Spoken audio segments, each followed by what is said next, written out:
Bonjour à tous, alors nous retrouvons aujourd'hui pour une petite vidéo sur le classement de documents. Commençons tout de suite par le plan de la vidéo. Dans un premier temps, nous traiterons des différents genres de documents. En second temps, des différents types de documents. En troisième lieu, de la différenciation entre une trace du passé et un travail postérieur. Et nous terminerons par un récapitulatif. Premièrement, le genre. Alors le genre, c'est quoi? C'est déterminer ce qu'est le document en lui-même. Par exemple, une photo, une carte, une autre carte, un graphique ou un texte. Vous allez me dire comment différencier un bâtiment d'une illustration, d'une photo ou d'une image. Prenons l'exemple ici d'un temple grec de l'Antiquité. Si la photographie du temple le représente dans son état actuel, alors nous considérons le bâtiment. Si la photographie du temple ne le représente pas dans son état actuel, alors nous considérons que c'est une illustration, une photo ou une image. Par exemple ici à gauche, nous en considérons le bâtiment vu qu'il est dans son état actuel. Sur la droite, nous considérons que c'est une illustration. Généralement, une légende est jointe à la photo pour vous éclairer sur ce point. Passons au point 2, les types de documents. Alors, qu'est-ce qu'un type de document? C'est le groupe auquel appartient le document. Commençons avec ce premier groupe. Reprenons justement le bâtiment dont nous parlions il y a quelques instants. Ajoutons-y des ossements, un objet, comme ici une amphore grecque. Nous classons ces genres de documents dans le type matériel ou archéologique.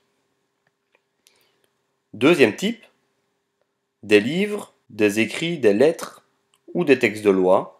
Nous classons ça dans le type document écrit. Troisième type, une photo, une peinture, un dessin. Nous classons ça dans les documents iconographiques. Quatrième type, un discours oral, une chanson, un document audiovisuel, en l'occurrence un film. Nous classons ça dans les documents audiovisuels. Cinquième type, une carte, un plan, un graphique.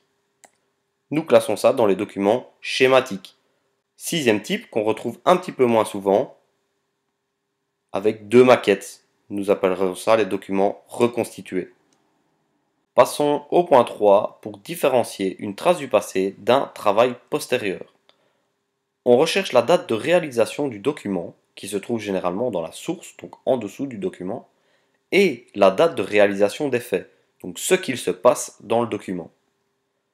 Si la date de réalisation du document est la même ou elle est très proche de ce que racontent les faits, le document est une trace du passé.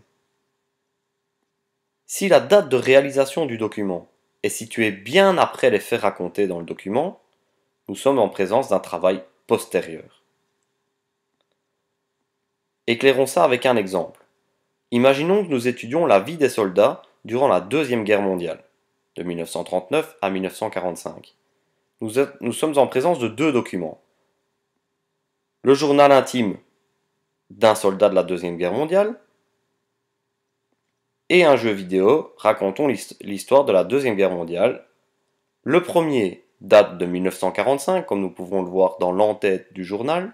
Le deuxième date de 2017. Le journal intime est donc une trace du passé par rapport à notre sujet, alors que le jeu vidéo est un travail postérieur. Récapitulons. Le genre, c'est ce qu'est le document. Par exemple, une photo, une peinture, un dessin, une carte, un texte, un livre, un graphique, un tableau de données, une maquette, etc. Le type, c'est le groupe dans lequel s'insère le document. Par exemple, iconographique, écrit, schématique, matériel, audiovisuel ou reconstitué. Pour la trace du passé, nous sommes en présence donc d'une trace du passé lorsque la date des faits est égale ou est très proche de la date de réalisation du document. Tandis que pour le travail postérieur, la date des faits se situe bien avant la date de la réalisation du document. Vous savez tout sur le classement de documents, on se retrouve bientôt dans une nouvelle vidéo. À bientôt!